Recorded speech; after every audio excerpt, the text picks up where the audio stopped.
Hola Carlos. ¿Qué tal, Víctor? Fran? Bueno, vamos a platicar algo sobre Hans Kelsen, mencionado por muchos, considerado por muchos como el jurista del siglo XX. ¿Qué opinas tú al respecto? ¿Merece tal calificativo? Porque bueno, paradójicamente durante toda su vida fue vituperiado. Se le acusa hasta haber construido una teoría pura del derecho que justificó las atrocidades del nazismo alemán. Es, Sí, bueno, en ese punto es muy interesante, Kelsen dentro de su obra principalmente lo que hace es formalizar o establecer una teoría que establece que las normas son normas en cuanto tienen su validez, tienen su aprobación dentro de los organismos que la establecen como tal, y por tanto en ese sentido se entendió en aquella época que el nacionalsocialismo estaba justificado por la teoría pura del derecho, en el sentido de que pues como el Estado alemán la califica, la sanciona, la publica, tiene una nueva constitución, pues se entiende que queda justificado, ¿no? En la teoría pura del derecho, para Kelsen, los contenidos normativos no están plenamente justificados ahora como los podemos entender, con base a una cuestión de interpretación constitucional, ¿no? Porque el contenido normativo, a pesar de que con Kelsen tenemos lo que es muy conocido como la pirámide kelseniana, ¿no? En aquella época era una cuestión más de validez, en el sentido de que pues las normas, siempre y cuando cumplieran con su proceso como tal, pues ya eran válidas, ¿no?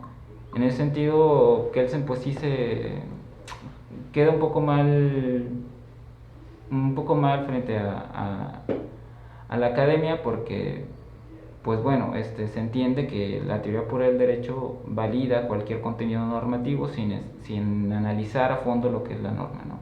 Ya más adelante otro tipo de juristas plantean que, como Gustav Radbruch, que los contenidos bueno, está la clásica fórmula Radbruch de lo extremadamente injusto no es derecho, ¿no? Y para el caso de que Kelsen, que en aquella época también llama mucho la atención que Kelsen, en lugar de huir, ¿no? Porque también corría peligro, pues en realidad casi casi justifica el nacionalsocialismo.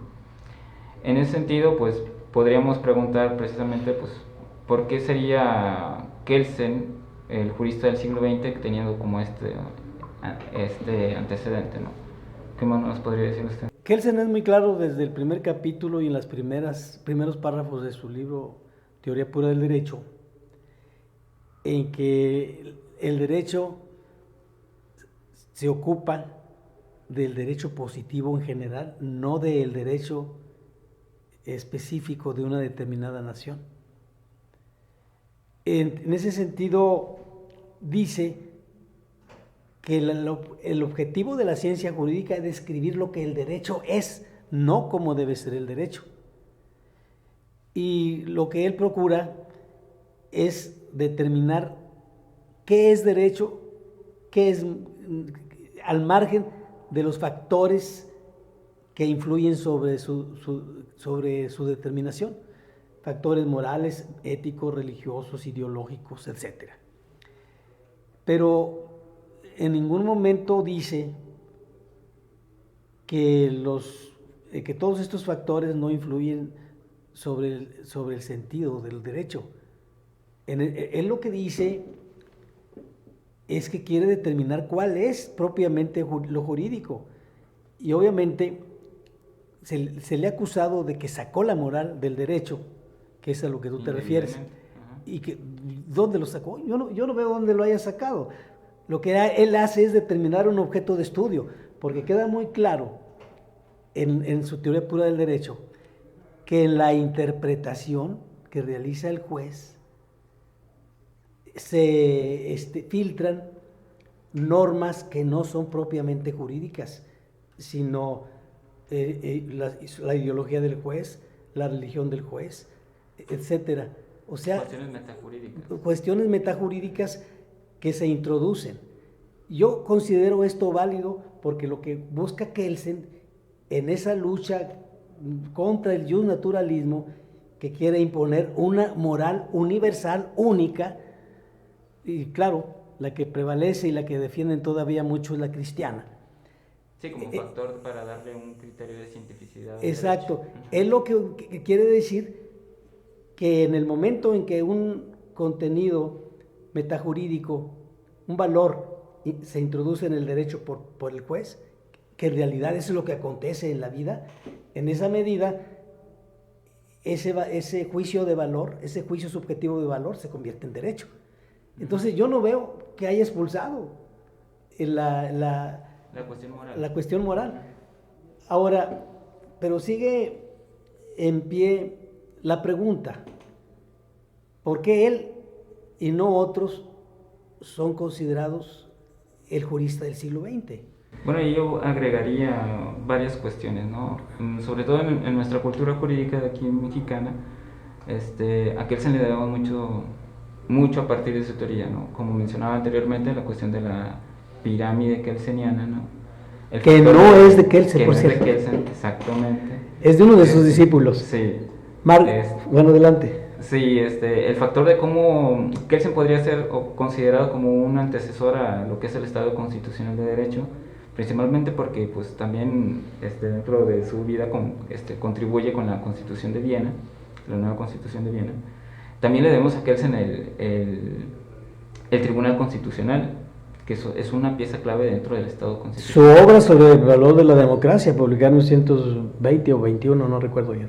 Sí, exactamente. Entonces, a Kelsen puede ser considerado de varias formas un antecedente a la construcción de lo que es el Estado constitucional, sobre todo aquí en México, ¿no? Claro, con algunos matices.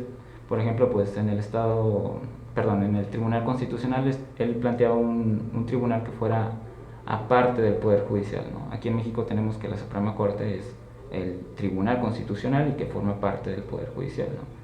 En Europa, pues sí está establecido que el Tribunal Constitucional es un organismo distinto al Poder Judicial, que está sobre él y que tiene por bien valorar la constitucionalidad de los contenidos que se sometan a su criterio, ¿no? Entonces sí, Kelsen, a gran parte del sistema continental de derecho, pues están estas contribuciones, ¿no? Sobre todo en particular esto del Tribunal Constitucional, que en la actualidad pues lo vemos muy del día a día, ¿no? Pero que viene a propósito de Kelsen, ¿no? O sea, es una de sus más grandes contribuciones. Bueno, mira, para que no dejar pasar el tema del Tribunal de la Constitución, no solamente fue el primero que diseñó y pudo influir para que se implementara un Tribunal de la Constitución, el primero en la historia, sino que se integró por ministros que representaban las diferentes fuerzas políticas del país. ¿Me explico? Sí, sí. Y claro, era un órgano que estaba fuera del sistema judicial, del sistema ordinario del Poder Judicial. Esa es una contribución, lo mismo que su obra sobre el valor de la democracia. Pero pedirle a Kelsen en 1934, que fue cuando aparece su obra, Teoría Pura del Derecho, que se ocupe de los derechos humanos, en ese tiempo era imposible. Primero, los derechos humanos todavía no aparecía una declaración universal que se da hasta el 10 de diciembre de 1948. Sí. Y aparte, ya había una historia que apuntaba antecedentes de los derechos humanos que no era muy tomada en cuenta. Ahora, en el tiempo de Kelsen, así lo planteo yo en un artículo publicado, los derechos humanos no eran vistos bien en esa época, porque en nombre de los derechos humanos Estados Unidos invadía naciones. El señuelo era el socialismo, la lucha por el socialismo, por un nuevo hombre. Con la caída del muro de Berlín se derrumba. Sin embargo, quiero decirles algo. En la teoría general del derecho y el Estado, sin que se mencione siquiera el concepto de derechos humanos, Kelsen habla del concepto de libertad, que obviamente es uno de los valores en que se fundamentan los derechos humanos, aparte de la igualdad. Ajá. Él se refiere ahí a estos dos valores fundamentales de los derechos humanos. Habla de que solamente el hombre puede ser libre si se somete al orden, si participa en la creación del orden al cual se somete. A esto yo lo he llamado también yo en otros ensayos la dignidad humana de naturaleza política, que no sé si alguien ya lo ha dicho, pero yo no he encontrado en ninguno de los libros que yo he leído algo que, para comenzar, casi todos omiten hablar de las dimensiones de la dignidad humana, y a veces ni siquiera se habla de cuál es el bien jurídico que protege los derechos humanos. Digo, tratar de juzgar a Kelsen hoy a partir de que hizo a un lado los derechos humanos, yo creo que no es argumento. Sin embargo, porque no era el tema de la época, y no obstante, él en su trabajo apuntaló hacia allá. Sí, claro, bueno, en aquella época tenemos un Estado que era el que otorgaba los derechos, ¿no? O sea, un Estado completamente distinto al actual, que bueno, que en México a partir de la reforma de 2011 es que cambia esta versión, ¿no? Si en dado caso podemos entender algo de los derechos de los que hablaba Kelsen, pues sería precisamente en ese sentido que acaba de decir el doctor Efraín, sobre cuestiones de derechos fundamentales, que de hecho en teoría constitucional el nombre correcto de los derechos humanos o acerca de esta teoría pues son derechos fundamentales, ¿no? Aunque está más normalizado que hablemos de derechos humanos, ¿no? Yo le llamo derechos fundamentales humanos. Ajá. Yo sostengo que en la Constitución, bueno, los derechos humanos, para comenzar, no creo que estén todos. Lo que desde el punto de vista doctrinal se considera como derechos humanos no está constitucionalizado. Número uno, derechos fundamentales son aquellos que fundan algo, fundan principios que se fundamentan en valores, directrices. Entonces, y los derechos humanos que protegen la dignidad humana, obviamente que estos derechos son fundamentales humanos. Todos los derechos humanos son fundamentales, pero no todos los derechos fundamentales son derechos humanos. Eso es lo que yo sostengo. Muy bien, bueno, ahí habríamos que indagar sobre si hay bibliografía al respecto de las Me gustaría encontrarla y me ayudan a buscarla. ¿Qué tiene?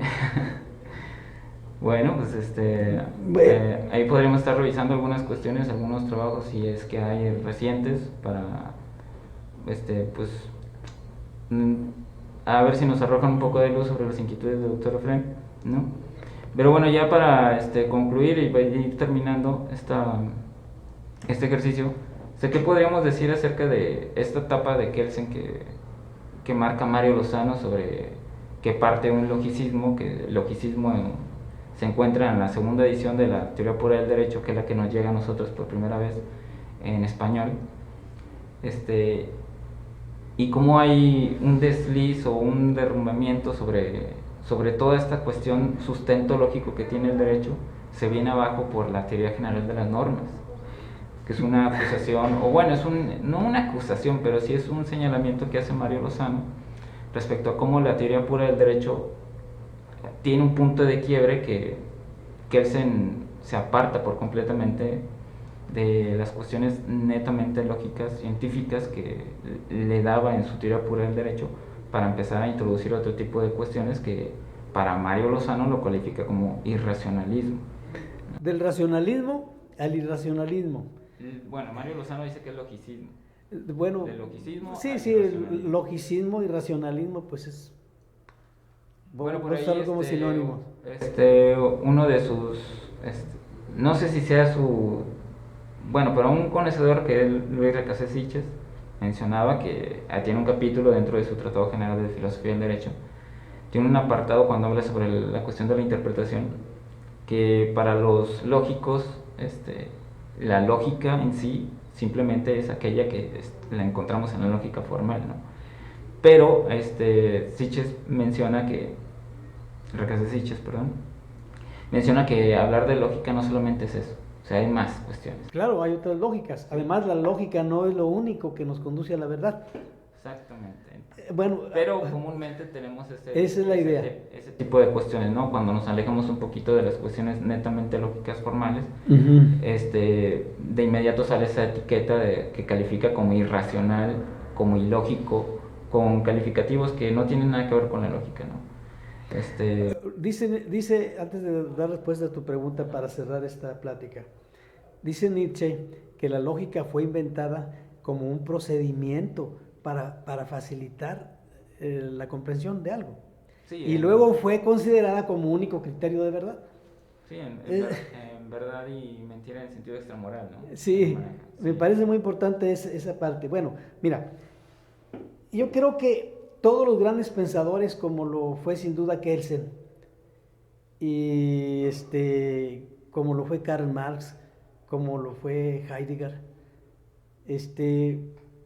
su punto de partida, su núcleo central de su pensamiento nunca se abandona. Por ejemplo, en Heidegger se considera que Ser y Pensar fue abandonado, y la verdad nunca lo abandona, las ideas centrales nunca las abandona, y lo mismo pasa a Kelsen. Lo que se omite, quienes hacen esa crítica desde mi punto de vista desconsiderada, es que no ven que Kelsen, desde que comienza su gran obra, tiene un pie en el positivismo, un positivismo no ortodoxo sino heterodoxo, y otro pie en la filosofía fenomenológica. Que de hecho es una de las cosas que estábamos hablando, que en Teoría General de las Normas vemos que leyó a Husserl. Exactamente, leyó a Husserl y lo entendió, pero él estaba casado con el neocantismo, bueno, con Kant. Era un neocantiano él. Y bueno, es muy difícil abandonar el paradigma en el que te formas, y bueno, para mí es precisamente la grandeza de Kelsen. Kelsen fue prolífico. Se dice que tiene más de 600 títulos de obras, en libros, no todos libros, sino artículos. Sin embargo, para lo que falta por descubrir y construir en el derecho, no es nada, falta mucho. Kelsen, pues fue, a pesar de que es mucho lo que escribió, faltó mucho para ver la otra cara del derecho.